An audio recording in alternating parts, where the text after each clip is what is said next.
Hi అండి, అందరు ఎలా ఉన్నారు? బాగున్నారా? ఇవాళ గురువారం కదండి. బాబా గురించి నేను ప్రతి గురువారం వీడియో చేస్తానండి. ఈ గురువారంలో ఫస్ట్ ఈరోజే మొదలు పెడుతున్నాను. శ్రీ సాయి సచ్చరిత్రం ఎందుకు చదవాలి, ఎలా చదవాలి, చదివితే ఏంటి అలా చెప్తానండి. అలా రోజు ప్రతి బేస్తవారం ఒక అధ్యాయం చదువుకొని దాంట్లో ఏంటి బాబా మనకేం చెప్పాడు ఏంటి అనేది ప్రతి గురువారం కొంచెం చేస్తానండి. ఫస్ట్ ఈరోజు స్టార్ట్ చేస్తున్న వీడియో. శ్రీ సాయిబాబాను ఆశ్రయించిన మనందరము కూడా మన జీవితాలు కలకండ కంటే కూడా మధురంగా ఉండాలని మనం భావిస్తాం. అంటే బాబాను చేరుకోగానే మన సమస్యలన్నీ తొలగిపోవాలి, మనం కోరుకునేవన్నీ కూడా మనం అనుగ్రహించాలి అనుకుంటాం అందరం. బాబాని చేరిన తర్వాత మన జీవితం మధురంగా ఉండాలి అని అనుకునేవారు ఒక విషయాన్ని గమనించాలి. కలకండైనా, పంచదారైనా, బెల్లమైనా, ఏదైనా సరే, ఏ తీపి పదార్థమైనా చెరుకు ద్వారానే వస్తుంది. చెరుకు ఎంతో ఓపికతో ఎదిగి ఆ తరువాత చక్కెర కర్మాగారంలోకి వెళ్ళి కొన్ని వందల డిగ్రీల యొక్క ఉష్ణోగ్రతను భరించి అది బెల్లంగాను, చక్కెరగాను, కలకండగాను వివిధ రూపాల్లో మారుతుంది. అంటే కఠోరమైనటువంటి ఈ శ్రమ, ఓపిక ఇవన్నీ ఉంటేనే చెరుకు పంట మధురంగా మారుతుంది. చెరుకు రసం కూడా దాన్ని మిషన్లో వేస్తేనే, నలిగితేనే అది మధురమైనటువంటి రసం వస్తుంది. బాబా కూడా తన యొక్క భక్తుల జీవితాలను కలకండగా మార్చడానికి కొన్ని పరీక్షలు పెడతాడు. కొన్ని అసాధారణమైనటువంటి పరిస్థితులు మన ముందుకు తీసుకొస్తాడు. సుడిగుండం వైపు తీసుకెళ్ళి ఆ సుడిగుండంలో ఉన్న తీవ్రతను చూపించి దాని నుంచి వెంబడే మళ్ళీ వెనక్కి తీసుకొస్తాడు. ఎందుకంటే మనం అనేక మంది మహాత్ముల యొక్క అదేవిధంగా మన సమాజంలో ఉన్నత స్థితిలో ఉన్నటువంటి వ్యక్తుల జీవితాలను మనం పరిశీలిస్తాం కదా. వారిలాగా మనం ఎదగాలనుకుంటాం కదా. అంటే నేను చెప్తున్న ఎగ్జాంపుల్, అబ్దుల్ కలాం మాదిరిగా ఆయన శాస్త్రవేత్త. అదేవిధంగా అనేక రాకెట్లను, మిజైల్స్ను కనుగొన్నట్లు శాస్త్రవేత్తగా పేరు వచ్చింది కదా అతనికి. కానీ రాత్రికి రాత్రే వచ్చిన పేరు కాదు అది. అనేక రకాలైనటువంటి కష్టాలను వారు అనుభవించారు. బాల్యంలో తినేందుకు కనీసం రొట్టె కూడా దొరకనటువంటి స్థితిని, పేదరికాన్ని వారు అనుభవించారు. ఆ తరువాత తన నైపుణ్యాలకు మెరుగు పెట్టుకొని భగవంతుని యొక్క కృప వల్ల ఒక ఉన్నతమైనటువంటి స్థితికి వెళ్ళారు ఆయన. అలా చెప్తున్నా. బాబా వద్దకు చేరినటువంటి మనం కూడా ఖచ్చితంగా కొన్ని అనుభవాలను నేర్చుకోవడానికి బాబా అప్పుడప్పుడు పరీక్షలు పెడతాడు. బాబాకు అత్యంత దగ్గరగా ఉన్నాం. మేము రోజు సాయి స్మరణ చేస్తున్నాం. మాకు ఏ కష్టం రాకుండా చూడమని చెప్పి బాబాను అడుగుతాం. కానీ కష్టం వస్తేనే, ఒకసారి నష్టపోతేనే, ఒకరి చేత నిందించబడితేనే మనమేమిటో, మనం ఎలా ఉండాలో తెలుస్తుంది. బాబా కూడా మనకు అనుభవాలను ఇవ్వడానికి అప్పుడప్పుడు కొన్ని సంక్లిష్టమైన పరిస్థితుల్లోకి నెడుతూ ఉంటాడు.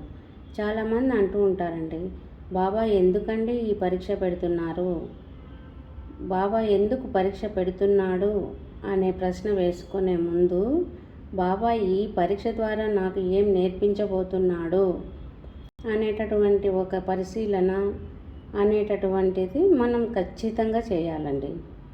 ఎందుకంటే అక్కడ పాఠం నేర్చుకోకపోతే బాబా పరీక్ష పెట్టి వృధా అవుతుంది.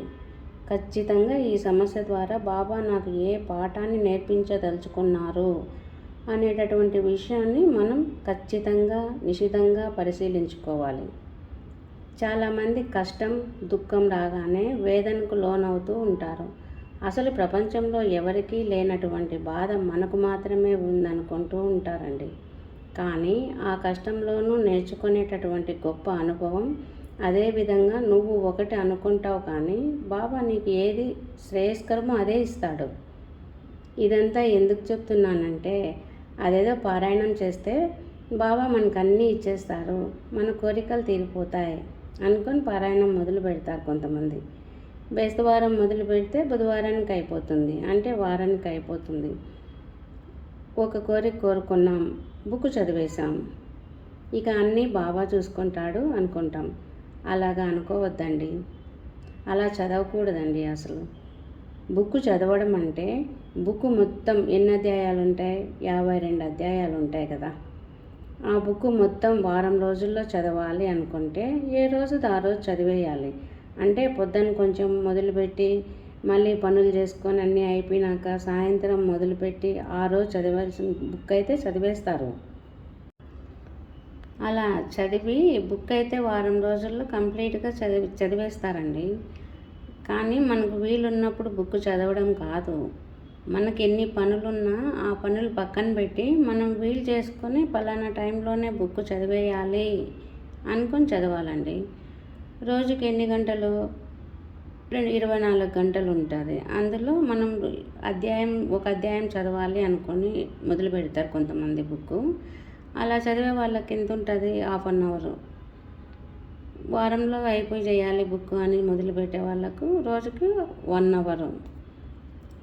అలా బాబా కోసం మనం టైం కేటాయించాలండి. అలా ఎన్ని రోజులు చదువుతాము? ఒక వారం రోజులే కదా. కొంతమంది నిత్యపారాయణం చేస్తూ ఉంటారు, అంటే రోజుకు ఒక అధ్యాయం. బుక్లో ఎన్ని అధ్యాయాలు ఉంటాయి? 52 అధ్యాయాలు ఉంటాయి, అంటే 52 రోజులు చదువుతారు. అలాగైనా చదవచ్చు, మనం ఎలా చదివినా శ్రద్ధతో చదవాలి. మనం కోరికలు కోరుకొని మనం బుక్ చదవకూడదండి.